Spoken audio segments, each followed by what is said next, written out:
So I watched the 1964 classic Elvis Presley and Margaret Viva Las Vegas last night for the, I don't know, 20th time, 20th. I love this movie. I've always loved this movie. Elvis movies are cheesy, baby. But man, are they entertaining. And there is none finer than the 1964 Viva Las Vegas. I personally love the music. The energy of the film is amazing. The energy of Las Vegas is basically just a giant tourism ad for Vegas. And Anne Margaret is so good. So good. And so wonderful. Oh, but I watched it. I loved it. It was great. Put me in a better mood, which is nice because, we need that these days. Let's have a chat.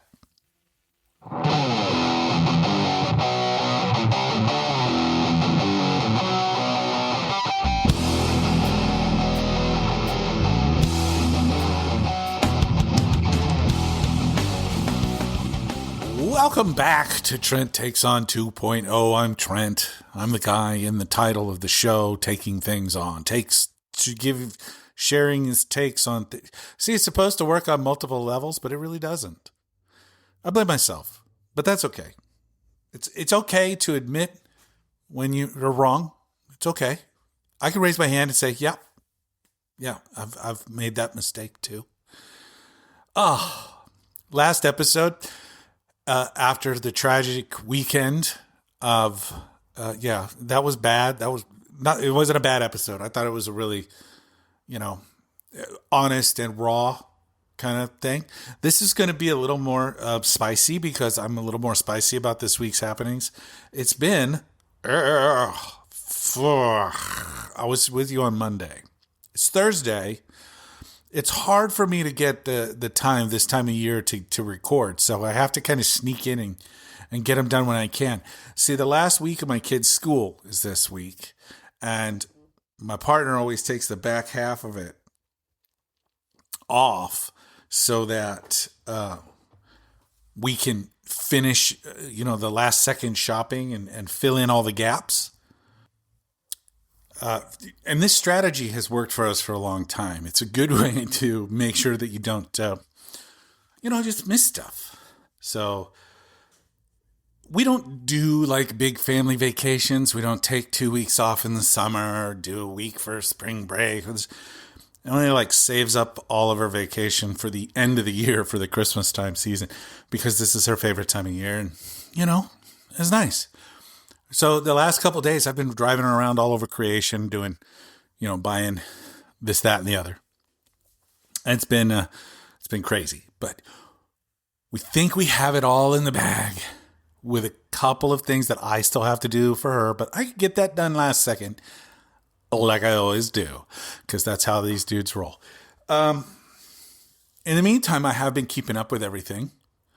The House of Representatives is done. They're gone for however long. I don't know how long they went out of session for, but they went out of session a couple hours ago and they're going to miss tomorrow, which is supposed to be the big Epstein files drop day from the Department of Justice because that's what the law that was signed into being said they have to do. 30 days ago, they had 30 days. Today is day 29. Tomorrow is day 30. And I'm willing to bet pretty solid money that we're not going to get a full release of the files. Boy, phrasing. We're not going to get the entirety of the files. We're going to get some extremely redacted, very small chunk of them. And they're going to say, well, we didn't have enough time or, none of these, you don't need these or you don't need that. No. Basically, they're going to defy the law, which says release the frickin' files with the victims redacted. That's it. So they're not going to do that. And the House of Representatives is gone, so they don't have to answer questions about it when it doesn't happen. I would imagine the Senate is going to follow suit probably later today, maybe tomorrow. There's continued actual halfway decent. You know what? I can't say that. It's not even halfway decent. It's minimal oversight into the Department of Justice, just blowing up rando boats in the South Caribbean Sea / part of the Atlantic Ocean. Yeah, they're still doing it. I think they're up to like 27 boats now. Over 90 people that they've killed that they claim are all drug runners. They may be drug runners. Every single one of them may be drug runners. They may not be. Some of them may not be. But they may be. And the penalty for drug trafficking is not being exploded by United States military ordnance. Okay? The designation of narco-terrorist that they keep using, that is made up. That's not a thing. It's just not a thing. It's not a thing. They're using this as an excuse to knock the Venezuelan president out of power. I believe it's President Nicolas. Oh my God, his last name's Maduro. Why am I blanking on that? I don't know. When you get old and you've had a history of head injuries, things come and go. Yeah, it's all right. So that's still happening. That's ongoing, and that's not going away. Susie Wiles, Donald Trump's chief of staff, gave an 11-part interview to Vanity Fair where she said that the president has an alcoholic's personality. There's no way that that's a flattering phrase. J.D. Vance is a conspiracy theorist. His transference from never Trumper to full-blown MAGA acolyte was largely political. Oh my God, that's a shock. Shocking. Russell Vought's a full-blown right-wing nut job. She said all that to Vanity Fair, and then she claims to have been taken out of contents, and they claim it was a hit piece. You sat down for 11 different sessions with a guy who has a history of writing books and pieces about chiefs of staff. What part of... it's so dumb. It's so dumb. I didn't say that, she says. And the New York Times went back to the guy who's responsible for the reporting in Vanity Fair, and they say, she says she didn't say this. And so he whips out the tape where she said it, because he's got it all on tape, because that's what reporters do. She knew she was being recorded. That freaking tape recorder, it was right there on the desk in front of him. Anyway, it's madness. It's continued madness. And then the Mad King himself went ahead and announced that he was going to give an emergency speech about how great everything was. Think about that combination for just a second. He announced it Tuesday afternoon, and they had to put it together from Wednesday night, and that meant all of the major networks had to preempt whatever they had going on and air his garbage in the middle of the Survivor finale, for the record. Just putting that out for fun. And he basically blamed Biden for everything that's bad and said, we're fixing all this stuff. We inherited a pile of crap and we're going to make it all better, but it's going to take time. This is the same guy who promised he would fix everything on day one. We're going to fix that on day one. Day one. Blame, deflect. And then he's supposed to tout all of the things that he's accomplished. Really? Okay. I don't think anybody fell for it. It was a lot of screaming. It was a lot of Donald Trump saying his own name over and over again. Anyway, he put up a new new set of plaques underneath the president's portraits in the White House that he wrote himself, many of which he wrote himself. And you can imagine how flattering they are to both him and everyone that he considers a political foe. Yeah, absolutely childish. Man-child. All of this is abhorrent, awful, dreadful, terrible. And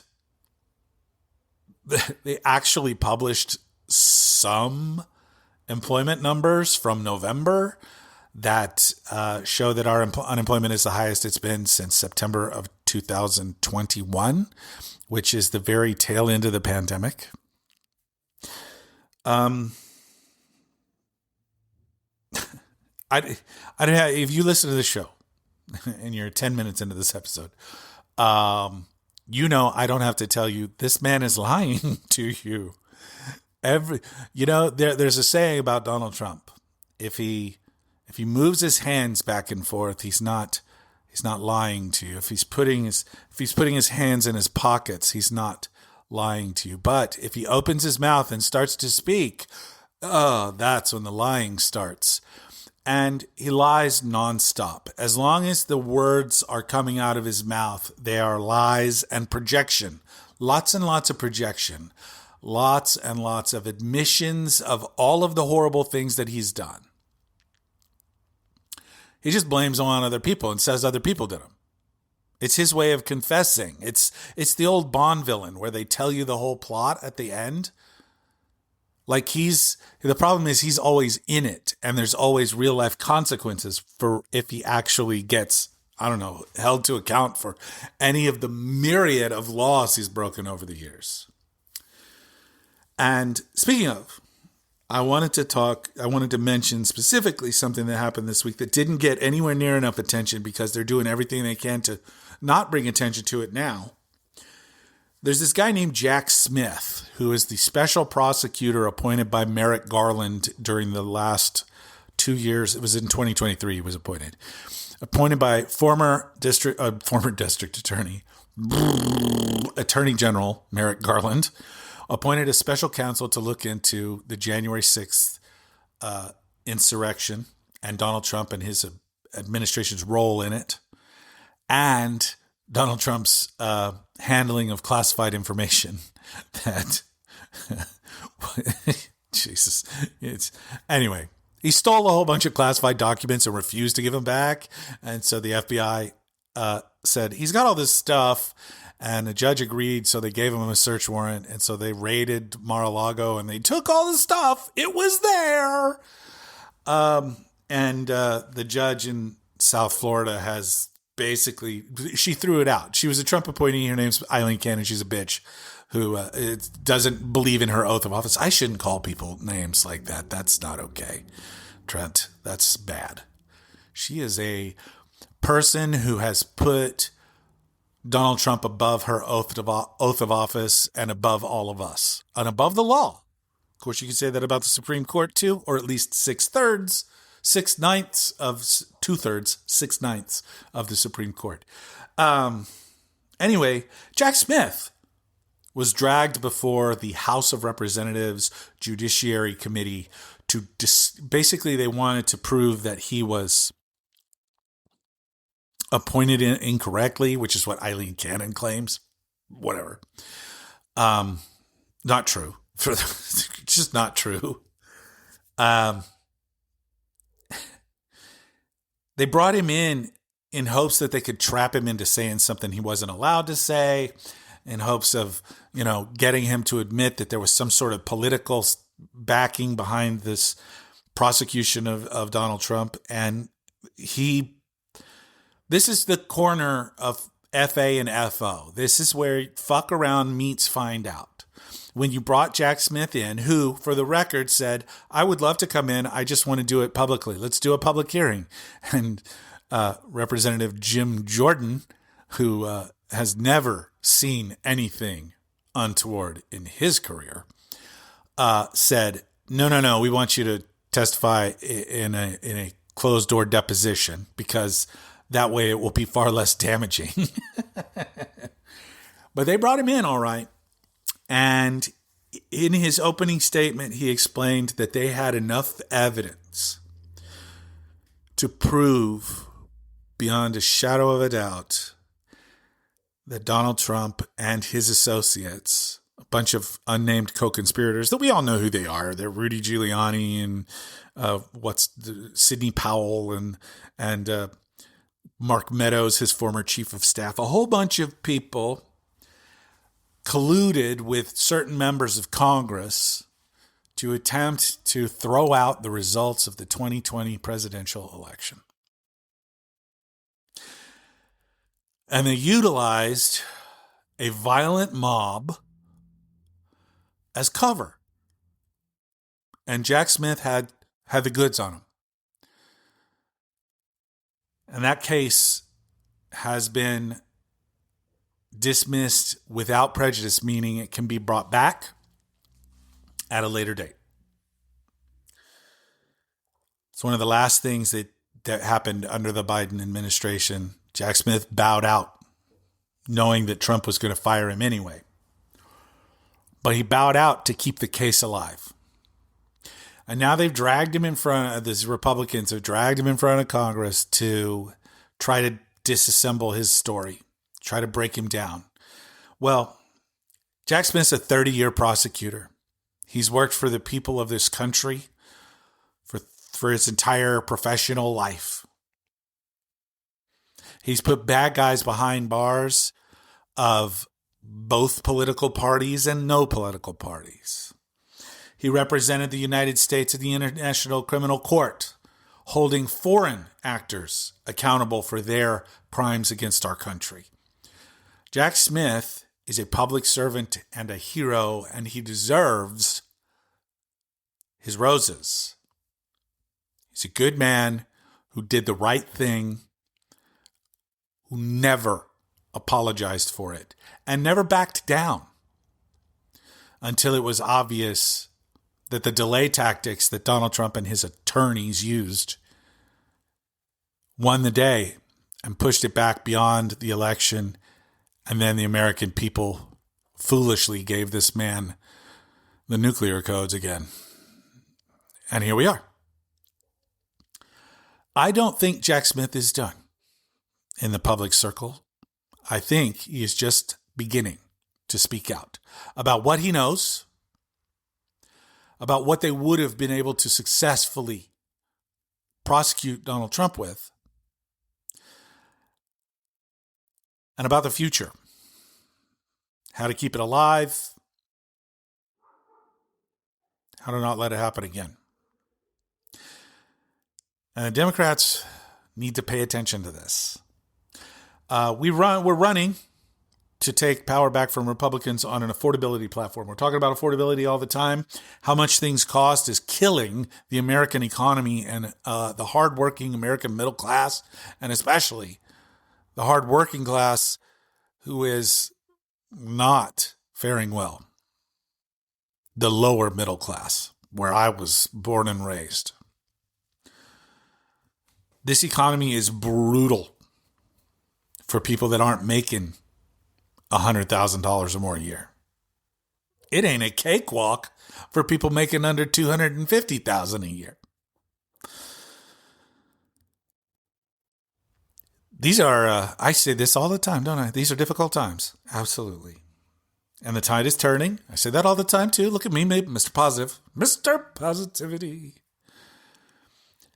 And this is a challenging moment as the tide really begins to shift under Donald Trump's feet.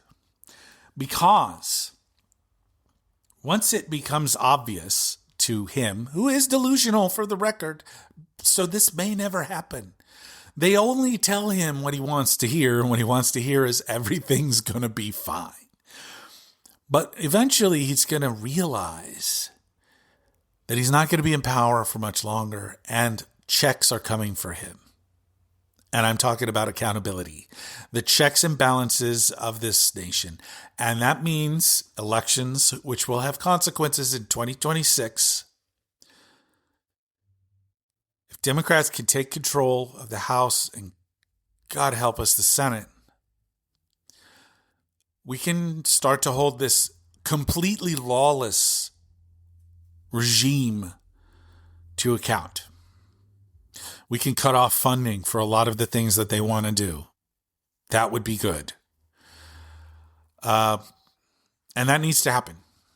There's also another government shutdown looming next month that nobody fucking remembers. Remember, we shut down the government for like 45 days as the longest shutdown ever, and now it looks like we're not going to succeed in getting those ACA credit subsidies put back in, and it looks like we're going to go through another shutdown in January 30th, I believe it is the next day of.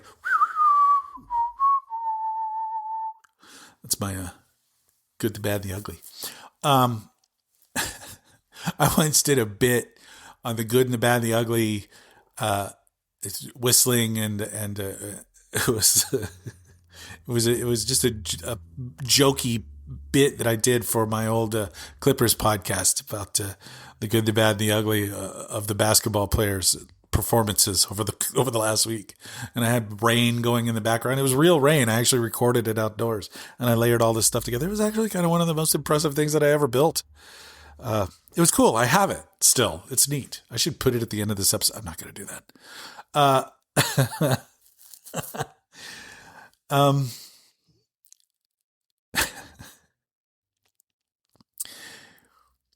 Accountability is coming. It may not happen as quickly as we want. It won't happen as quickly as we want, because what we really want is for it to happen now. We would love to see some accountability like now. We would like to see the lawlessness end like now. We would like to see the Trump regime follow the orders of federal courts, which they refuse to do still. We would like to see that. It would be really cool if we got things back under control, because the chaos is the worst part of all of this. Not being able to know what's coming next is the worst. And you can assume that it's going to be bad. You just don't know how bad. Like, how bad is it going to be, considering Donald Trump has put a blockade on Venezuela, which is an act of war, which was authorized by this. Wait a minute, it wasn't authorized by Congress. It's just the president of the United States deciding we're going to war with Venezuela.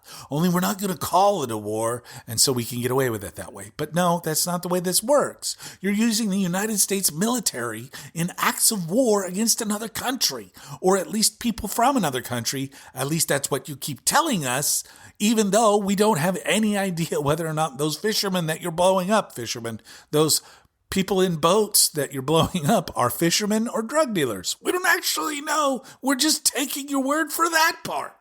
But even if they are, the sentence for drug trafficking is not instant death. It would be nice if we could get some semblance of normality back in the federal government. But for now, we're stuck watching Whiskey Pete Hegseth kill civilians, and even if they're criminals, that's who they are, civilians, because you can't designate people as narcoterrorists. That's not a thing. It's just not. I did an episode last year on the Department of, I don't know if it was last year, it could have been this year. Earlier this year, the Department of Unicorn Poops and something. So it was just a goofy thing to say. But these people in this regime just make shit up and expect everybody to just accept it.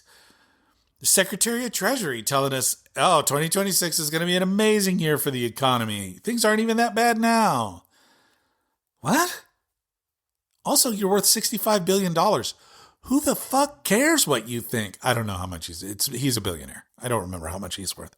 There's two of them. There's the Lutnick guy. He's the chief advisor, and the tariff knucklehead, and Besant, who was supposed to be the voice of reason, but he's a batshit crazy dude too.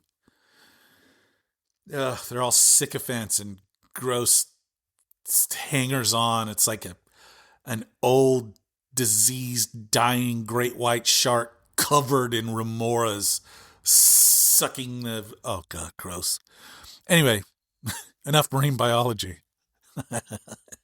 The Trump regime is disgusting. Corruption and abuses of power all over the place. Whiskey Pete to brainworm Kennedy. Ugh. Brainworm Bobby. That's it. Brainworm Bobby. That's a good one. I should write that down. Write that down. I should ask my assistant to write that down. You should write that down. I don't have an assistant. What they're doing at HHS is Health and Human Services is insane. Insane. Last year we had, I forget what the exact number was, but it was 50 something cases of measles in the United States. 50 something. This year it's over 12,000. Measles. We're not vaccinating our kids anymore, and it's spreading like crazy because these chuckleheads have told people for so long that vaccines are bad. We're opening the door to diseases that we had eradicated, or at the very least, cornered to the point where they don't affect very many people, and we can clamp down contagions really fast. Outbreaks don't happen. But not anymore. No, not anymore. Not anymore. And they're hiding the numbers from us too. HHS is a disaster. I don't even want to talk about what they're doing with foreign aid, which doesn't exist anymore. They're going to abandon Ukraine. Thank God the European Union is stepping up and trying to fill that void that we are leaving. Israel and Hamas are back shooting at each other. We don't even talk about this stuff anymore. Meanwhile, Donald Trump, I deserve a peace prize. I've solved 8 wars. No, you haven't. No, you have not. In fact, India and Pakistan are still really mad at you for claiming to have brought that peace around. They did that themselves. They did that without you. Jackass.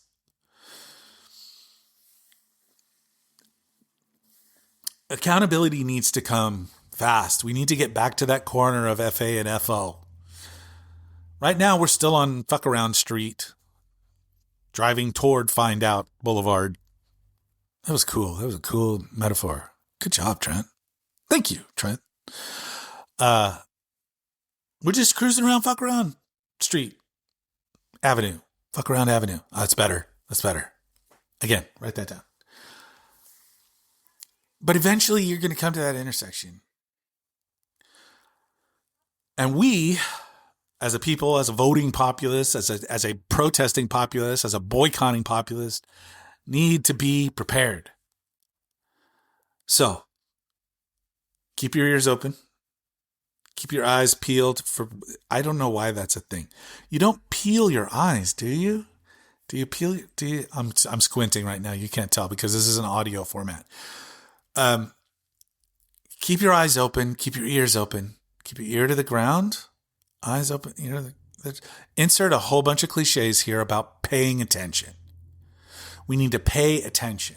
And that means not necessarily just limiting yourself to mainstream media, but also tuning into some independent media, some people who are doing really good on-the-ground work. And like Democracy Docket, Mark Elias and Democracy Docket, who are handling all the court stuff. They are keeping track of all of the court cases that this administration is involved in, from everything from voting to mortgage fraud. Make them up. Yeah. So pay attention. Democracy Docket's out there. Pod Save America is a good joint to good peeps. If you like a little bit more centrist content, Bulwark is surprisingly good.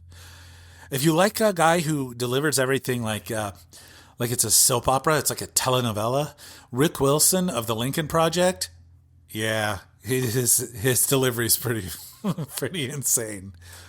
But I also, my number one podcast from last year was Molly Jong Fast Politics with Molly Jong Fast. And these are good ways to just keep abreast of what's going on. They're all semi-aggregators. They do some of their own work. Depends on who it is. But pay attention. That's what I'm getting at. Pay attention. And remember, Remember this. You matter. Your voice matters. Your future matters. Your present matters.